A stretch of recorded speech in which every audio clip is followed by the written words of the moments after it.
I got these AirPods Super Fakes about a week and a half ago, and here is my follow-up review. Hi, my name is Mitchell. If you're new to my channel, I make videos about the tech I use. Before I jump into the long-term review of these super fake Apple AirPods, I'd like to thank everyone that uses my affiliate links. It goes a long way to supporting my channel and helping me buy more products like this. If you're on Telegram, go ahead and join my Telegram community. It's where we talk about different products, Xiaomi stuff, and people request videos.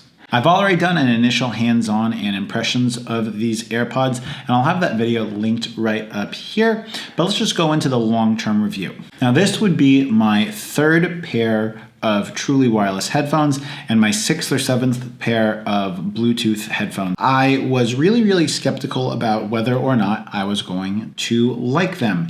And before we get into whether or not I like them, let's talk a little bit about their construction and how they feel in hand. Overall, the case is a perfect replica of the AirPods actual case. It feels pretty nice. In regards to fit, finish, and feel, I would say that the case is a little bit better than Xiaomi's case on the AirDots, but not as good as the QCY T1 Pro case. I wish it used USB Type-C to charge, but that would make them less than a perfect replica of the Apple AirPods. There are little things that you will notice in the case is in regards to like seams or places where the panels of the case don't exactly perfectly fit together. Overall, it only slightly cheapens the experience of using them. The lid of the case has a really reassuring click when you open it, and it definitely can be something that you might want to fidget with. On the back of the case, there is a pairing button that will go ahead and begin pairing the AirPods to your device. I noticed that they do pair quite quickly, and when you have them out of the case, you can see the charge left in the case by tapping it, and it will go ahead and indicate with the number of green blinks how much of a charge the case has left. I have noticed that this case gets me approximately 3 to 3.5 charges of the headphones, and each of the headphones does have about a 2.5 hour music playback time. One thing to note though is that if you do have them connected to your phone and you are not using them, the standby time is a little bit longer. One thing that I do like is that the headphones do seem to recharge very quickly once they are inside the case. I noticed it takes about 20 to 25 minutes to go from completely dead to about 70% charge in the headphones, which is good for over an hour and a half of playback. Now to talk about the actual headphones themselves. Unlike the true Apple AirPods, there is no proximity sensor in them, so there's no automatic play pause, although it does have a black plastic dot to simulate that the proximity sensor was there. So they are a true like one-of-one replica in that sense. You can talk about the controls, and the controls on these are less than stellar in my opinion. First of all, only the left headphone can do the complex controls.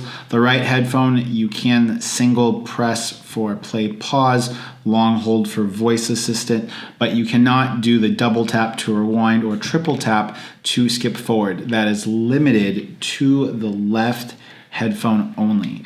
And that is something that I am not really that bugged about. It just means that, again, their functionality and their user experience is less than the QCY T1 Pros, which I think have the controls truly nailed. In regards to touch controls, the touch controls work quite well in regards to being deliberate when you want to activate them.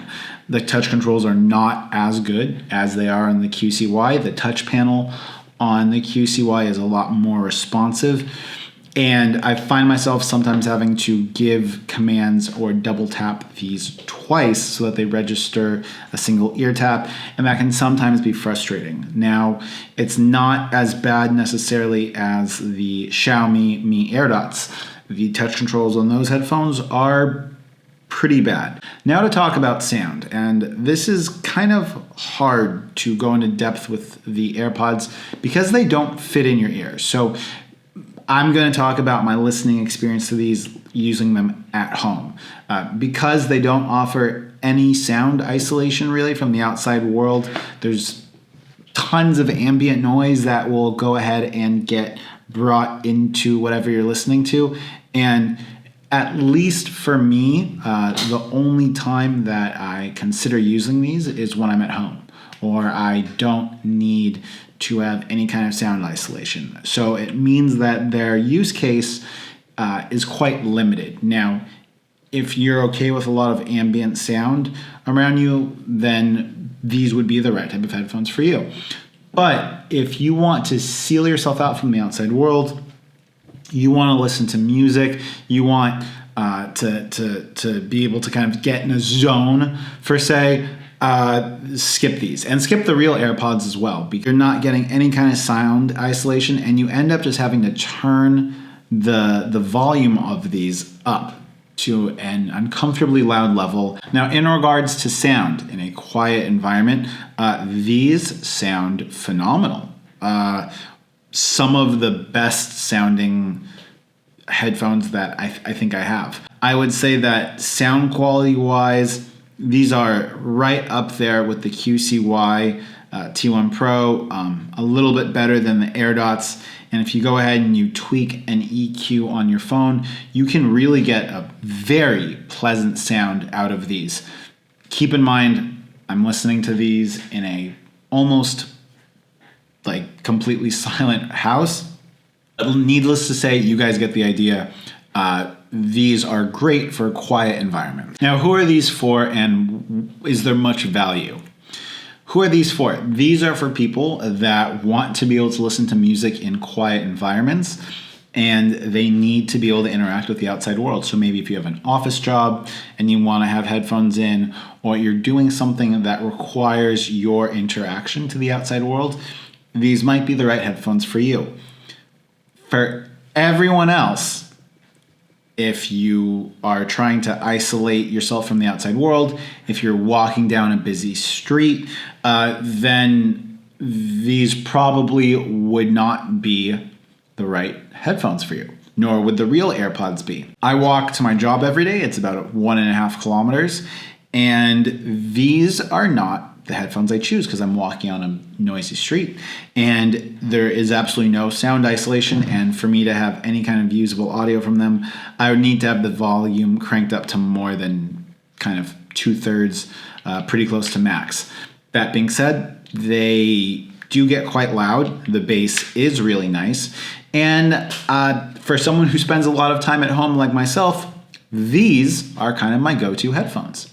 So I'm going to go ahead and wrap this video up right here. I am going to be doing a 3-way comparison, comparing these to the QCY and the AirDots. I was waiting for my AirDots Pro, but I don't think that they're going to be coming here for another 4 or 5 days, and I want to get the review out faster. Okay, I've done enough blabbering. If you want to go ahead and support my channel, do it. I really appreciate it. Go ahead and use some of my affiliate links down below. If you're on Telegram, go ahead and join the Telegram community. I'd love to interact with more people and grow that community even bigger. Okay, till next time, it's been Mitchell coming to you from Hanoi. Peace.